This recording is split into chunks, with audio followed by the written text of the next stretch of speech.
Greetings everyone. Today we will start our new chapter, that is the chapter number 4, chemical bonding.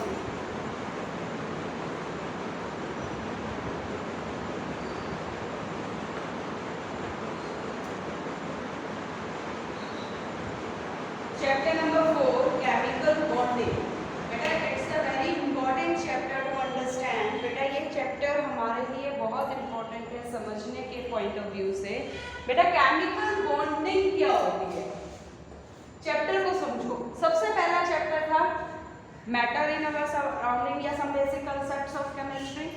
Second chapter था atoms and molecule. Third chapter था elements की introduction और उनकी properties. Fourth chapter है हमारा chemical bonding. बेटा हमने क्या पढ़ा कि कोई भी मैटर है हमारे आसपास, उसका जो स्मॉलेस्ट वन है वो क्या है हमारा एटम है. The smallest stable independent part is the particle is the atom. लेकिन एटम अपने आप में स्टेबल नहीं है. अगर हम कहें एटम अपने आप में स्टेबल है या नहीं है, वो स्टेबल नहीं है. क्यों? क्योंकि वो इंडिपेंडेंट एग्जिस्टेंस शो नहीं करता. It always found in the combined form. अब आपको ये जैसे चौक है, चौक का the smallest particle that is impression on my hand.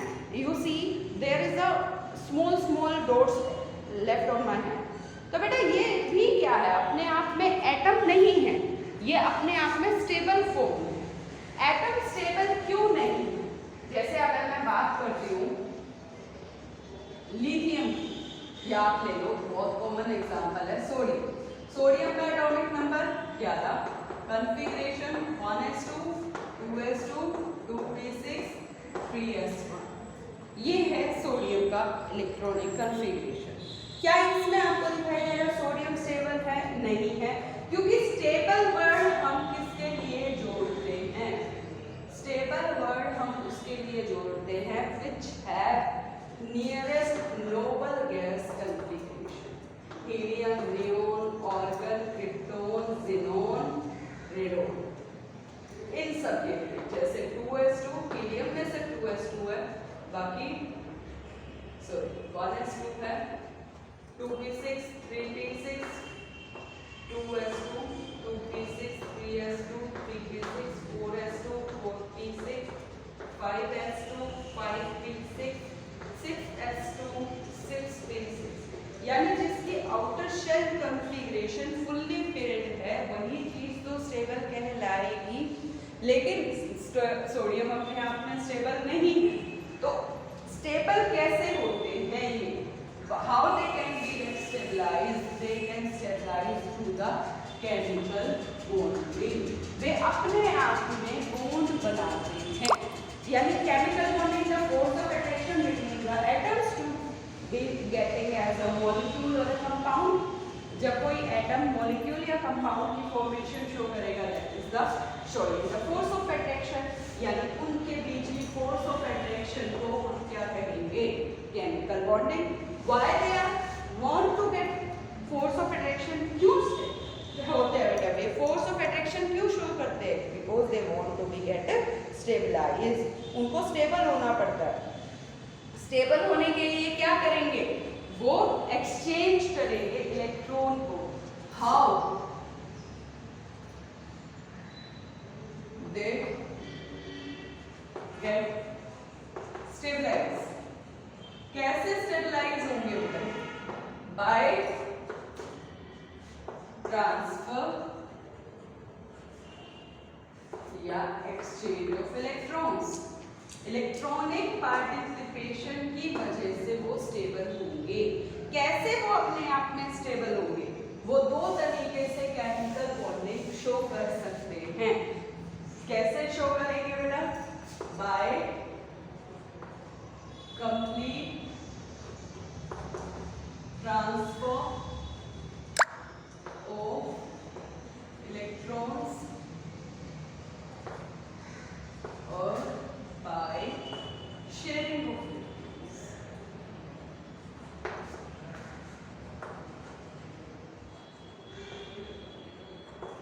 अब यही चीज हमने समझनी है.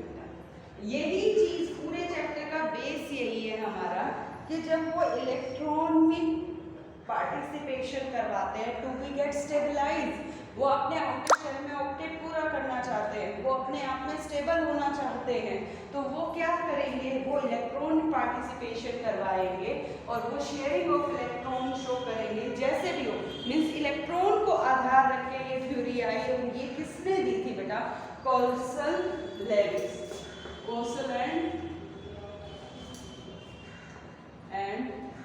ल्यूइस, कॉल्सल एंड ल्यूइस, ये दो साइंटिस्ट थे जिन्होंने ये हमें समझाया कि एटम जो है वो स्टेबल होना चाहते हैं, वो अपने आप में बॉन्डिंग शो करते हैं, वो कन्फिग्रेशन यानी वो इलेक्ट्रॉनिक थ्योरी क्या दी इन्होंने, कि इन्होंने कहा कि इनके अकॉर्डिंग ये वो फर्स्ट साइंटिस्ट थे कि कॉम्बिनेशन का कारण क्या है, वो कहते हैं कॉम्बिनेशन का कारण है टू बी गेट स्टेबलाइज्ड, और इनकी थ्योरी को इलेक्ट्रॉनिक थ्योरी भी कहा गया। कैसे थ्योरी कहा गया बेटा, इलेक्ट्रॉनिक थ्योरी ऑफ वैलेंसी भी कहा गया। जनरल है बेटा, एग्जाम पॉइंट ऑफ व्यू से ये इतना इंपॉर्टेंट नहीं है, सिर्फ अंडरस्टैंडिंग से समझा रही हूँ कि क्या कारण है कि इनको बॉन्डिंग की जरूरत है। ये सिर्फ सबसे पहले रीजनेबल तरीके से किसने बताया, कॉल्सल एंड लेविस ने, जिसने ये कहा कि उनके देखो न्यूक्लियस और इनर शेल, ये है आउटर शेल या बैलेंस शेल, और ये nucleus plus outer shell, inner shell, nucleus plus inner shell, इसको क्या नाम दिया इन्होंने, कर्नल, यानी कर्नल्स एंड आउटर शेल जो है वो मेन रोल पार्टिसिपेशन में लेकर आते हैं, और यही बैलेंस शेल के इलेक्ट्रॉन्स हैं जो पार्टिसिपेट करते हैं बॉन्ड बनाने में। ये बैलेंस शेल के इलेक्ट्रॉन्स हैं जो चाहते हैं कि इनके आउटर शेल का आर्ट पूरा हो, स्टेबल पूरा हो, स्टेबिलिटी ये शो करे। So that is the why कि इन्होंने ये समझाया कि what is the reason behind that कि they want to get stabilized या they show chemical bonding why to get stabilized। Clear है बेटा? तो हम सबसे पहले केमिकल बॉन्डिंग में पढ़ेंगे बेटा, 3 तरह की केमिकल बॉन्डिंग पढ़ेंगे। First ionic bonding, second covalent bonding and third coordinated bonding. तो फर्स्ट इज आयोनिक बॉन्ड, या इसको हम कहते हैं बेटा इलेक्ट्रोवैलेंट बॉन्ड। कैसा होता है बेटा आयनिक बॉन्ड? जब हम केमिकल बॉन्डिंग पढ़ रहे हैं, 2 एटम की कनेक्टिविटी पढ़ रहे हैं टू गेट स्टेबलाइज, तो इसमें फर्स्ट आयनिक बॉन्ड क्या होता है, made by complete transfer electrons between the atoms, कि एटम्स के बीच में कंप्लीट ट्रांसफर ऑफ इलेक्ट्रॉन होता है। जैसे मैं एग्जांपल ले सकती हूँ सोडियम क्लोराइड, नमक का, इसमें सोडियम क्या करता है with atomic number 11 1s2 2s2 2p6 3s1, और क्लोरीन का एटॉमिक नंबर 17 होता है with configuration 1s2 2s2 2p6 3s2 3p5. There is a need of sodium to lose 1 electron. There is a need of chlorine to gain 1 electron. यही कहता था कि outer shell में stable होना चाहिए। तो सोडियम अपना अगर 1 इलेक्ट्रॉन लूज कर दे और ये अपना 1 इलेक्ट्रॉन गेन कर ले, तो इन दोनों के बीच में आउटर शेल क्या होगी, स्टेबल हो जाएगी। यानी दैट इज द रीजन ये कंप्लीट देने या लेने से जो बॉन्ड बना वो क्या हो गया, आयनिक बॉन्ड।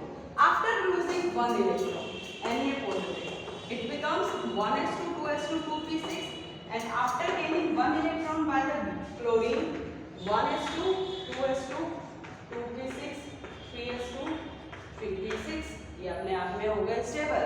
तो ये बॉन्ड क्या कहलाया, अब ये बने सिर्फ आयन, तो इनके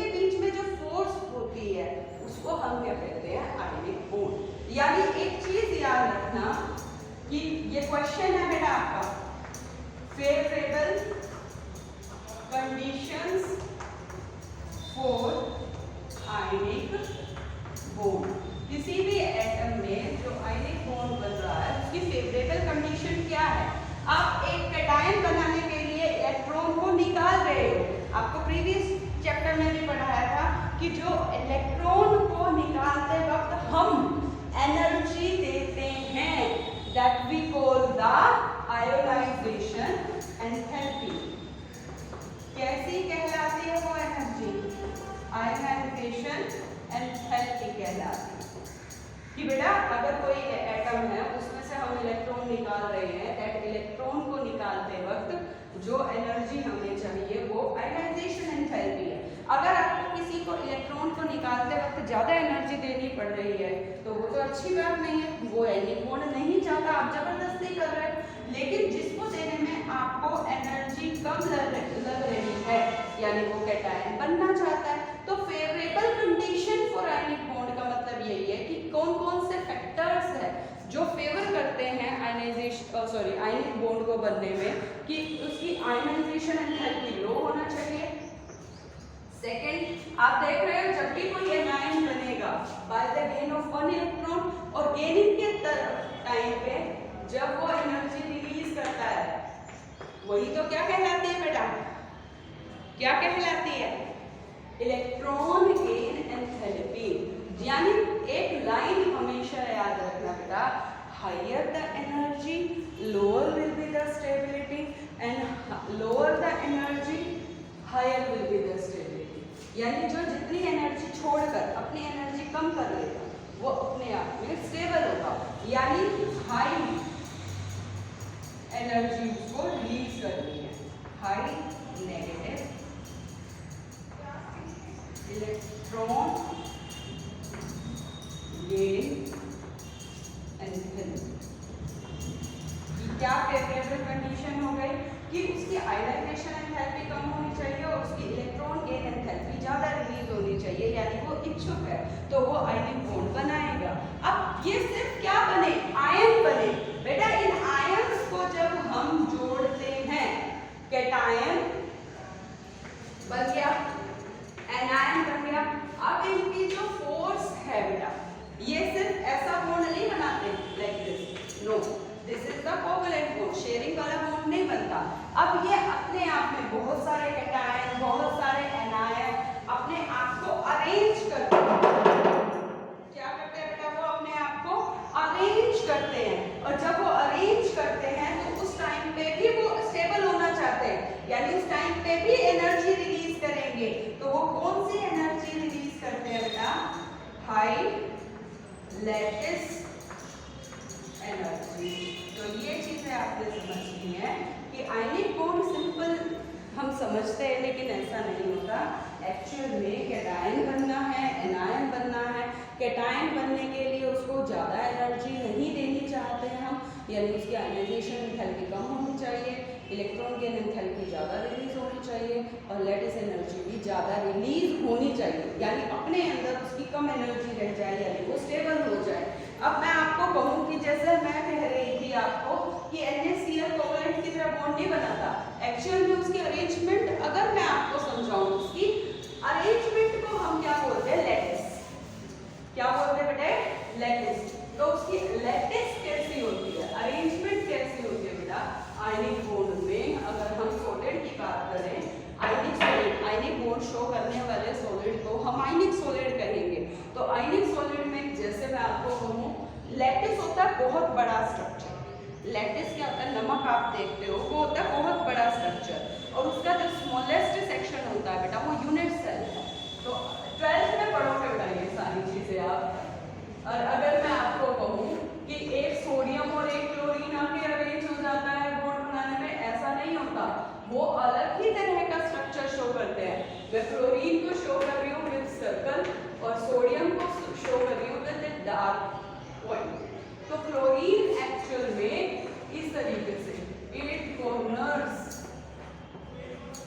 6 फेसेस, ये वैसे वर्ड्स क्लियर नहीं होंगे, आई नो अबाउट इट, लेकिन to show you, to understand the way कि बेटा ये इस तरह तरीके से अरेंज होते हैं और सोडियम कहाँ होते हैं, यहाँ एजेस पे। सिर्फ आपको समझना है कि अरेंजमेंट में सिर्फ एक सोडियम और एक क्लोरीन अकेले जुड़ते हैं आयनिक बॉन्ड में, वो इस तरीके से अपना रोल प्ले करते हैं। 12 एजेस होते हैं। कैसे निकालते हैं ये 12th में सीखेंगे फिलहाल, और 1 बॉडी से, यानी एक NaCl जो मॉलिक्यूल बनता है वो लेटिस शो करता है, अरेंजमेंट शो करता है, और इस अरेंजमेंट में भी वो एनर्जी रिलीज करता है जिसको हम बोलते हैं लेटिस एनर्जी, और जो ज़्यादा एनर्जी रिलीज करेगा वो ज़्यादा स्टेबल हो जाएगा। तो बेटा इसमें एक ये मेन पॉइंट यही है कि favourable condition of ionic bond.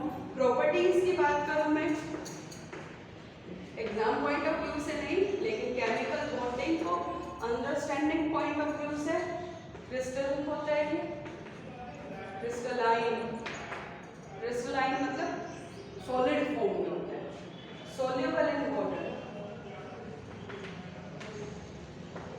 Conduct electricity.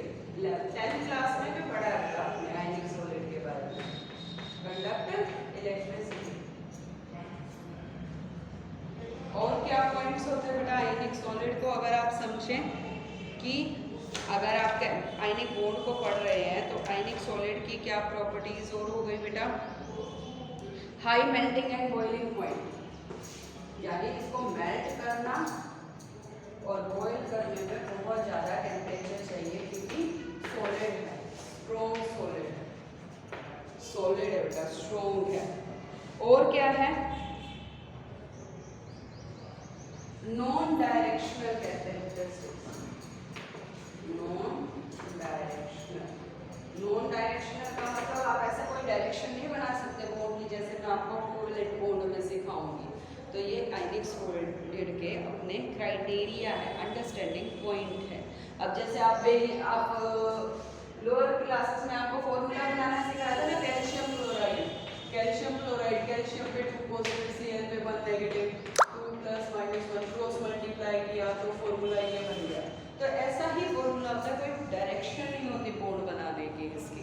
So this is all about the ionic bond. Chemical bonding में मैंने आपको एक बता दिया आयनिक बॉन्ड, क्लियर है। अब थोड़ा सा इंट्रोडक्शन मैं आपको दे रही हूँ about the covalent bond.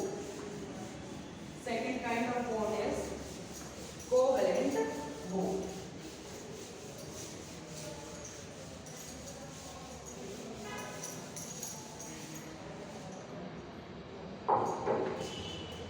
Covalent bond formed by mutual sharing of electrons is called the covalent bond। बेटा ये पूरा कोवैलेंट कंपाउंड्स आपको 4th चैप्टर रहा है 10th क्लास में, उसी से ही आगे बढ़ता हुआ ये पार्ट है covalent bond, mutual sharing of electron.